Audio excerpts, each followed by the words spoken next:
Нурик, соңғы ақшамыз қалды. Сол ақшаны алып ставка тігіп көтеріп аламыз.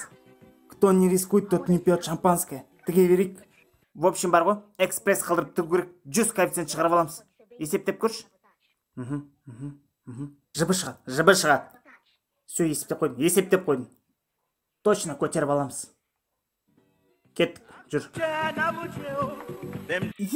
Нурик, айтты ғой көтеріп аламыз деп. Родной, бізде қарса қаншама ақша бар. Родной, көтеріп алдық, қарыздардың бәріне құтыламыз. Не болды? Базар жоқ, ақшаның бәріне қарыздарын құтыламыз. Бірақ өзімізге жетпей қалады ғой. Сол үшін бәрін тігіп қайтадан көтеріп алу керек.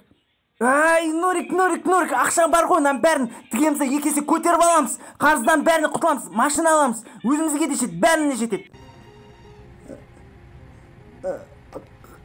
Қадалдық ба? Қадалдық? Қадалдық!